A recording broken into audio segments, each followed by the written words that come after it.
Ukanti ke mbukeli sifumene ithuba elikhethekileyo lokubana siphefumlelane neNkulubaphathiswa yephondo iMpuma Koloni. Niyakhumbula kaloku into yokubana kutshanje kugaleleke inqwelo moya yelizwe lase-UAE kwi-airport yaseBulembu. Siza kusiphefumlelane ke neNkulubaphathiswa ngeenxalabo zabantu malunga nokugaleleka kwale nqwelomoya, bambi besithi mhlawumbi yenye yeendlela zokutyiwa kwemali. Nkulubaphathiswa uOscar Mabuyane, masikwamkele kwiindaba zethu. Okokuqala, budlelwane buni eninabo niMpuma Koloni nelizwe lase-UAE? Enkosi kakhulu Nziki. Ubudlelwane esinabo ne-UAE bubudlelwane beSouth Africa, ilizwe lonke ngokubanzi. Busuka ke kude kootata uMandela, bukhiwa ukuza njalo njalo. Uyawukhumbula uba nomongameli lo ukhoyo phofu elandela abanye oomongameli, ebeke wanalo utyelelo naye phaa e-UAE kwiimeko zokwakha ubuhlobo namazwe ngamazwe. Elalizwe la khomitha isupport yalo kwinkqubo kamongameli ye-development nezinkqubo ebezenza ze-investments. Isixa semali esigange-10 billion US dollars uba banale mali abazayibekela bucala for South Africa inoba ingayilandelela ikhangeleke intlalo ngentlelo ze-development. So thina siyi-Eastern Cape singena kulo msebenzi onjalo welizwe, phofu sigqibelelana ngoonozakuzaku baseMzantsi Afrika kumazwe ngamazwe, njengonozakuzaku wapha walapha ose-Abu Dhabi, njengo-Consular General walapha ose-Dubai. Sithetha nabo bonke koonozakuzaku bethu, noonozakuzaku bala mazwe abalapha. So ubudlelwane ke sibuqale nonozakuzaku wela lizwe apha. Sancokola ke ngemiba yophuhliso neminqweno yethu yophuhlisa iphondo lethu likwazi ukunika ikamva eliqaqambileyo kubantu bephondo. Siye kuba nabantu beliphondo abahleli kumazwe ngamazwe njengawe, njengobusuku eRhawutini nje uzawuphinda ubuye lapha usuyafuna ubomi eRhawutini. So sirhalela udala loo mathuba, sikwinkqubo ecacileyo yophuhlisa eliphondo. Sinezicwangciso ezicacileyo esizenzileyo, sine-master plan ngee-master plan ezikudala zikhona ke ezinye. I-Eastern Cape uyawukhumbula uba kudala yaziwa ngokokuba ibe nezicwangciso ezicacileyo zophuhliso, kodwa kube nzima ukwenza. Xa funeka kwenziwe zonke ezo nto ezo zifena mthanyana. So besilandela ke loo nkqubo. Ubudlelwane bethu siyabakha, nathi satyelela phaa ngokukhawuleza ngokomenyu uba siye phaa, safika phaa sadityaniswa nee-arhente ngee-arhente eziphethe iinkqubo zophuhliso kwela lizwe, o-Adnoko, Mubadala njalo njalo, Master City. Sizama ukunxibelelana nojonga indlela. Eyona nto iye yasikhuthaza kakhulu kukuyazi uba ela lizwe laliyi-desert kwiminyaka engama-50 egqithileyo.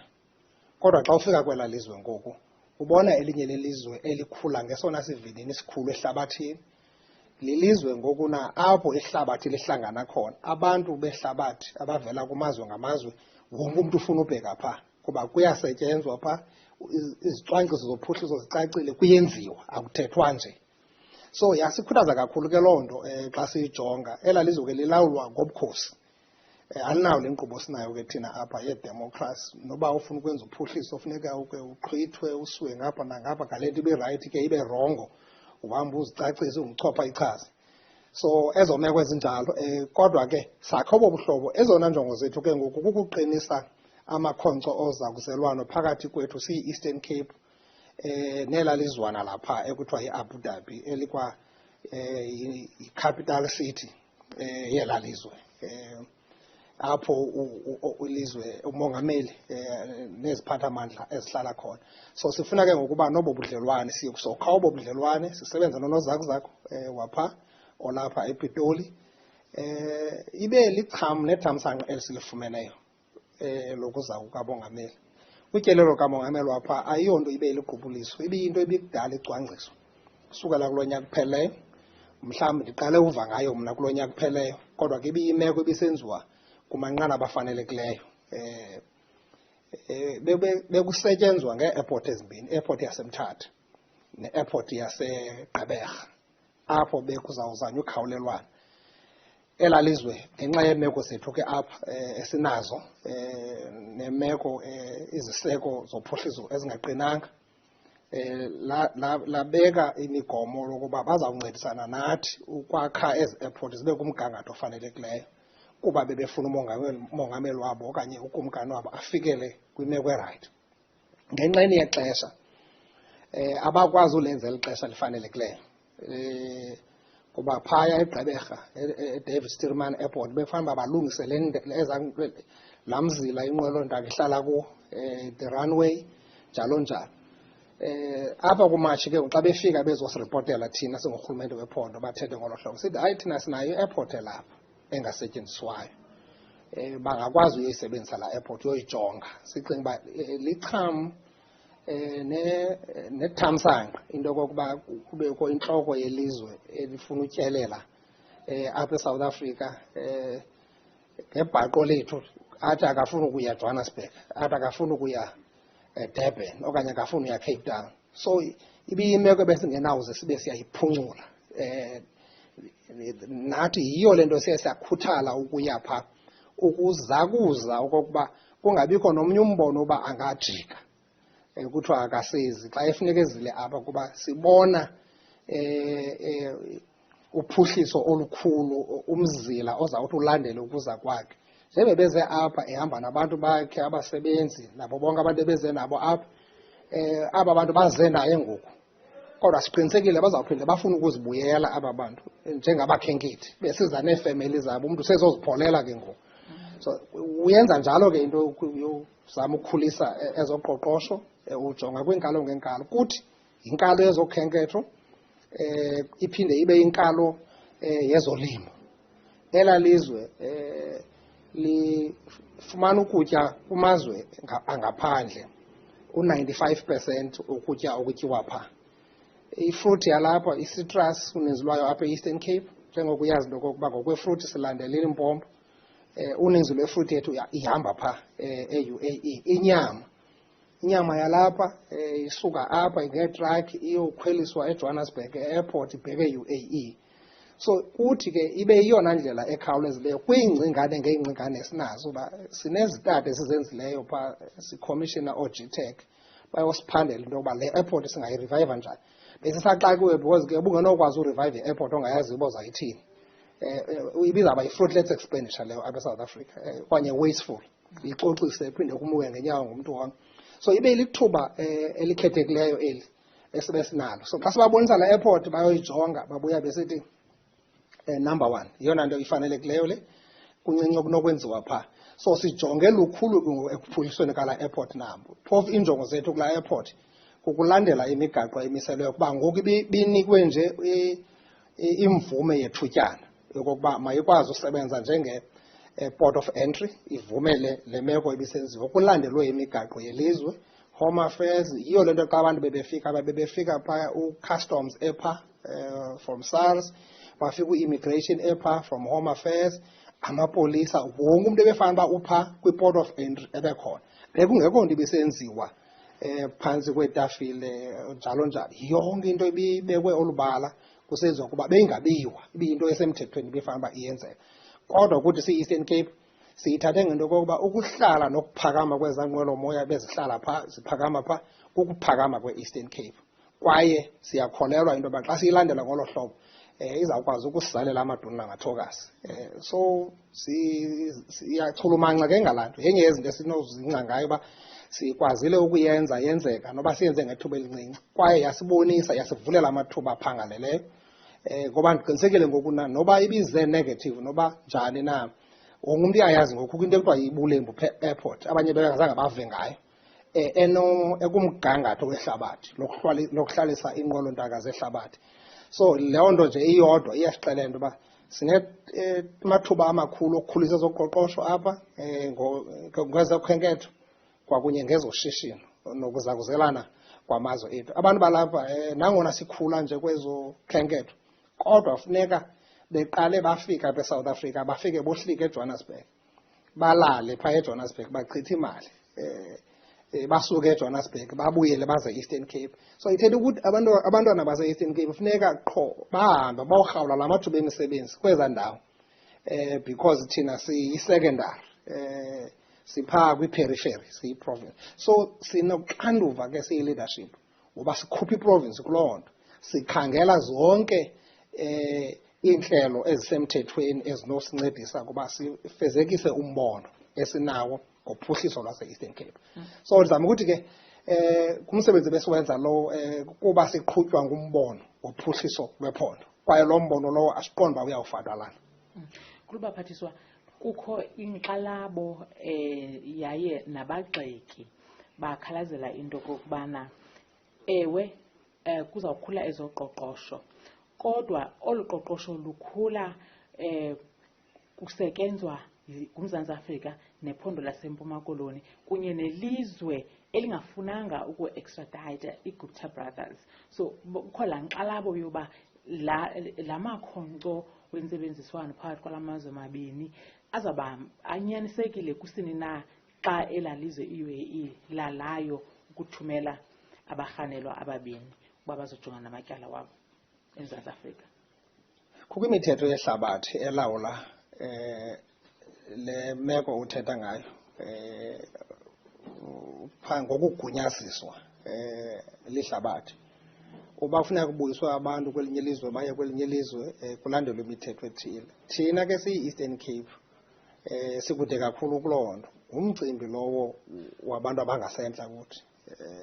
So ulawulwa kwilevel ezithile ezingasentla, kuba ayithethi ukuthi if Eastern Cape inengxaki ne-Europe ayizukwazi uba namakhonkco zakuzalwana ne-Europe. Sinengxaki ngeengxaki esinazo namazwe ngamazwe. Uba sinengxaki neMelika asivananga kwinto ethile, nalapho sizawuba nengxaki yoba kubekho uzakuzelwano nophuhliso olunjalo.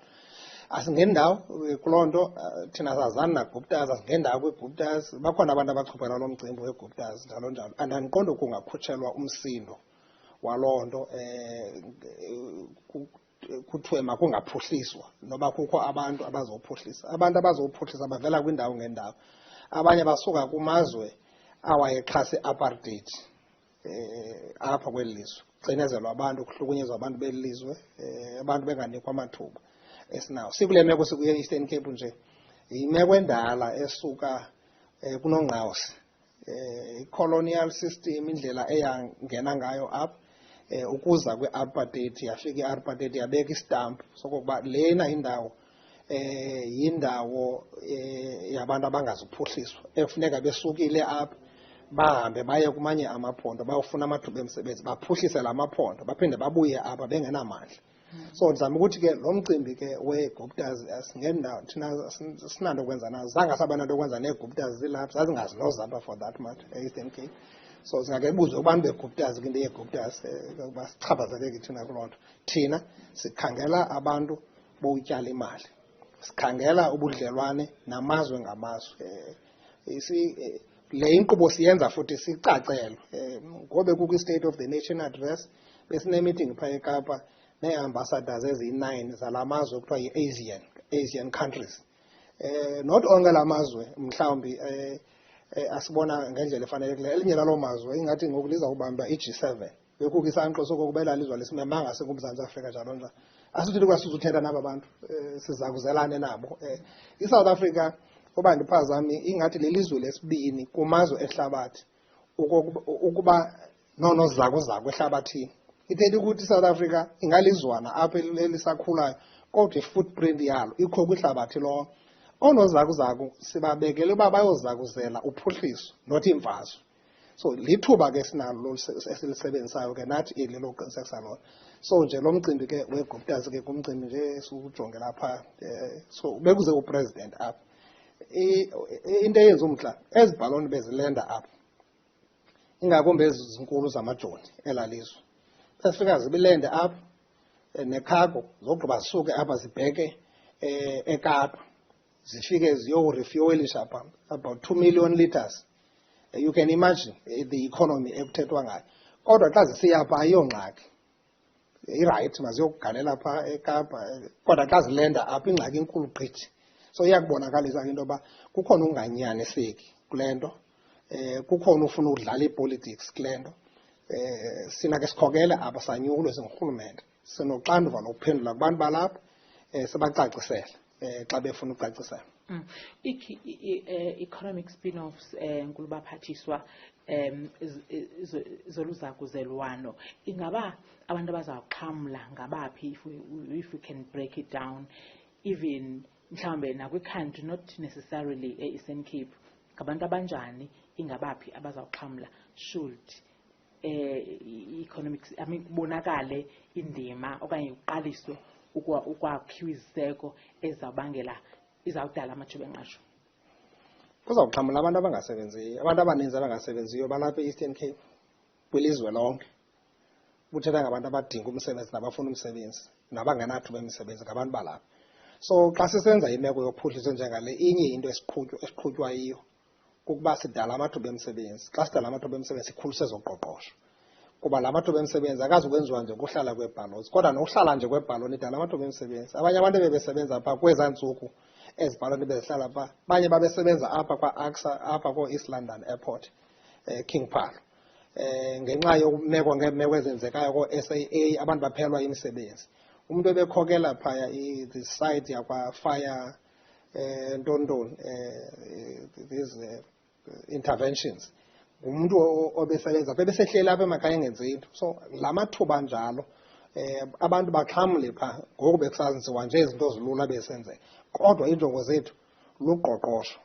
Lena zizinto nje uba uzawukwazi ngoku ukwenza le nto, ukwazi uthatha inyama apha e-Eastern Cape ingahambi ngeetrak iye phaya e-airport, ithathwe phaya e-airport ibhaloni ise kumazwe ngamazwe. I can tell you i-value chain yaloo nto usuka kumafama emfuyo abaxhelayo. Njengoku usazi i-Eastern Cape yiyo engunumber 1 kwimfuyo apha eSouth Africa. Noba uthetha ngenkomo, noba uthetha ngegusha, noba uthetha ngebhokhwe, noba uthetha ngehagu, noba uthetha ngenkukhu. Kodwa iliphondo lesihlanu kwimveliso yenyama, kuba funeka zonke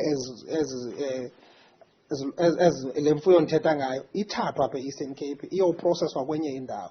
So xa uzawuhambisa inkomo iphila bebefahambe uyiqhelile, ithetha ukuthi abantu mabayilandele bayoyixhela kwelinye iprovince. So ngamathuba emisebenzi lawo. So sijonga kwezo nto kakhulu i-agriculture yona pha. Ewe eza arhente zapha zinomdla kwizinto ngezinto, umzekelo kwizinto ezinjenge-oil and gas. Amazwe angenazo eza reserves ze-oil anje ngeSouth Africa namanye ayayisebenzisa i-oil kuba inxalenye yophuhliso negas njalo njalo. So sinezinto ngezinto esizilandela esizijongileyo kokuba phaa kubo singafunda lukhulu. Sinenkqubo esiyiqalayo apha esiyibiza ngoba yi-Eastern Seaboard enjongo zokudevelopha i-smart city. Isizathu esibangela uba siye phaa kwindawo ekuthiwa yi-Mazda City yinto yokuba isi-smart city esakhiwayo esixhomekeke kumbane ophehlwa ngelanga nomoya. Le nto siyijongileyo nathi apha xa sithetha ngophuhliso lweendawo zethu. So zininzi izinto esinawuzifunda kula mazwe. Uba abantu bayakwazi ukuya kwilizwe ebeliyintlango, uguqulwe intlango ibe yi-epicenter ye-development yehlabathi, asinaso isizathu esibangela singayenzi loo nto. Ipopulation yapha noba bane-oil na, it's just about less than 3 million. Kodwa abantu abahlala pha baqabele ku-11 million. Uninzi lwaba bantu ayingobantu bapha, ngabantu abayoshishina, abayohlala, abasuka kumazwe ngoba iSouth Africa iyodwa inabantu more than 140,000 abahlala pha ngokwemisebenzi. Uba uthetha ngephondo elinjengeli elinabantu more than 6.5 million, liphondo elilingana namazwe ngamazwe, logqitha namanye amazwe ngemarket, linemarket yalo ebefama liyakwazi ukuyiservice. So iyonke le nto siyenza kuba sithathe isigqibo apha yoba sidiversifye i-economic opportunities. Eli phondo lixhomekeke kakhulu ixesha elide kwimveliso yeemoto, iminyaka eqabeleyo ku-70 kuveliswa iimoto apha. Yiyo le nto xa ujonga nakule investment conference, this 5th installment kapresident, i-Eastern Cape benefit less kwi-investments ebezisenziwa phaa. It could be only about that 105 billion yale green hydrogen project eziqhutywayo apha. Other than that, difficult because amashishini emoto ebenze ii-commitments kwi-investment conference egqithileyo apho besixhamle khona kakhulu kuba siyi-Eastern Cape thina sino-43% we-market share kwilizwe lonke kwimveliso yezemoto. So sixhomekeke kuloo nto ixesha elide. So sizama uyitransforma sezi-value chain neza nkampani uninzi lwezinto abazisebenzisayo zisuka kumazwe angaphandle. Ziza ngeenqanawa, ziza ngeenqwelomoya. Xa uvula ithuba elinjengeli kwiprovince enjengale uvulela i-manufacturing as well uba mayikwazi ukukhula. Also i-agro-processing. That's where we are looking at. Ifruit yalapha uze iye kumanye amazwe ehlabathi funeka ilayishwe apha isiwe eJohannesburg Airport, isiwe ngapha eDurban Port iyokhutshelwa kumanye amazwe. Uba sizawukwazi uba neenqwelontaka ezizawukwazi uthatha icargo apha kuzawuba bhetere kuwo onke la mafama avelisa apha iziqhamo kweli phondo ngobuninzi balo. So sijonge imeko ezinjalo, sifuna ukudala unxibelelwano. But enye into esiyijongileyo yile nto yokuphuhliswa kwezakhono, ingakumbi kubantu abatsha nabantwana balapha. Kunee-universities ngee-universities phaa. Besele siyijonga ke loo meko uba sizawuzama ukuthwina ii-university zethu nee-university zaphaa. Sineenjongo zokuba lizo lisincede lisithathele abantu abatsha abaninzi. Sinabantu abatsha abaninzi abacinga bafuna i-reskilling, banee-degrees and bahlela benza into. Sibathathele bahambe bafumane amathuba phaa ophuhliso kwela lizwe, bakwazi ukuphuhlisa izakhono zabo. So zizinto esizijongileyo, yonke ke le nto siyenzela abantu beli phondo. And sicinga uba sizawuyenza kwaye izawuxhamla abantu beli phondo. Esifuna nje inkxaso, abantu bake baziyeke ezinye izinto abaziqhelileyo nabazaziyo nabaqhela uzenza, bake bajonge le siyenzayo, basixhase kule nto esiyenzayo, sijonge uba ayizowenza nomahluko kweli phondo. Kokugqibela NgoLwesibini, i-provincial key point leya ingaba kusafe into yobana kulende i-airplane engenanto yakwenza nezomkhosi? Andiyazi uba yayideclarishwa phi le nto yoba yi-provincial key point. Yes, yi-airport. Automatically xa yi-airport izawuba yi-key point noba bekukho amajoni ebengekho. Amajoni aqeshile phaa, akaqeshanga la airport, aqeshe ifadi yala airport, anendawo yawo ahleli kuyo phaa. Ezaa bhaloni phaa zilende njengokusemthethweni, wonke umntu ebezazi uba ngexesha elithile kuzawulendisha iibhaloni ezile. Ayithethi ukuthi la airport ayizuphinde isebenze ibe yi-airport ngenxa yoba kuqeshisiwe, kwafakwa amapolisa, kwafakwa namajoni. Naleyo besiyenza ukuyigcina la airport i-active kwenzela uba singayiboni ivandalizwa, icollapsa esithini-thini. So le nto idlalwayo yokungathi into nje yozama ukuzalanisa yonke le nto nento yeeguptas ukuhlala kwazo kwezinye ii-key points. So thina sine-airport njengorhulumente wale province esifuna ukuyivuselela, esilandela inkqubo ezisemthethweni zoyivuselela. Akusanga sekulenda ibhaloni phaa. Into yokulenda kweebhaloni ibipleniwe kwalandelwa imithetho and everyone knew. Naloo majoni nakakade ebesazi into yokokuba uzawulenda ibhaloni. This is a head of state. Ayikho i-head of state evumbuluka elizweni maya kusese ihamba iyohlala kwelinye ilizwe. Iinkqubo nabantu ebebegada phaa, those were presidential unit protection. So akukho nto ekuthiwa ibe yayimpazamo yenzani. La airport eyona nto primary kuthi sili-province kukuyidevelopa ibe yi-sport of entry esiyifunayo. Noba sizawuqala ngecargo, as a cargo hub, njalo njalo. So ezinye izinto zisecondary. So namajoni ebeze ukuthi kube bekhangela indawo sawanika uba sifuna ukuphuhlisa le ndawo, kuphuhle abantu balapha njengokubona uba sesiqalile ngendlela. Ubuza apha eQonce noba uyaphuma noba uyangena noba ubheka ngapha ngaseGqeberha noba ubheka ngaseMonti uphuhliso. So silinka loo nto, and ii-chances zophuhliswa xa la airport iklameko kuyo kukuphinda ukonekte le ndlela inqumla apha kooMount Cook, uyivule uyenze ibe yindlela esemgangathweni e-commercial khona ukuze kube lula usuka phaa kule SZ yase-East London ukuzisa izinto apha kule airport ngaphandle kokudisrupt traffic ku-N2. So yivision esinayo ke kule precinct esizama uyenza. So elibali ke kuthethwa ngalo, so besingenawude sidelele loo nto. So ndiqinisekile imithetho ikhona and bebenowuyazi nabanye abantu ebesicela kuba imvume, kwazi imvume asizenzelanga. Sicelile imvume kusemthethweni uba the airport sikwazi uyisebenzisa elithutyana. That's why utransport esinikile uba la airport ezi zinto zifanelwe ezinto kwenza no-transport njalo njalo national sibe kanti zinga-activatwa for a period until October. Home Affairs wasinika la airport uba ingawenza lo msebenzi for 30 days. Seyiphele ke ngoku i-30 days. Ngela xesha bekungathwanga kuzawuhlala upresident wase-UAE phapha nomnye umuntu ebezawuthi ndirhala uyohlala phaa ngebhaloni yam ebezayinikwa lo mvume ngelaa xesha ibivunyelwe. Ayenzelwanga nje president wase-UAE. Usincedisile ke yena nokuyenza i-airport ibe activated with some investments abazenzileyo ukuyenza ikhawuleze. Izinto ebesinawuthatha i-5 years thina sizenze bona bakwazile uzenza within a week. Sibulela kakhulu uNkulubaphathiswa ngexesha lakho. Sibulela. Kwiindaba zethu kuchannel 163 ngoku siphathela iNewsroom Africa ndinguntsiki Noyiya eQonce.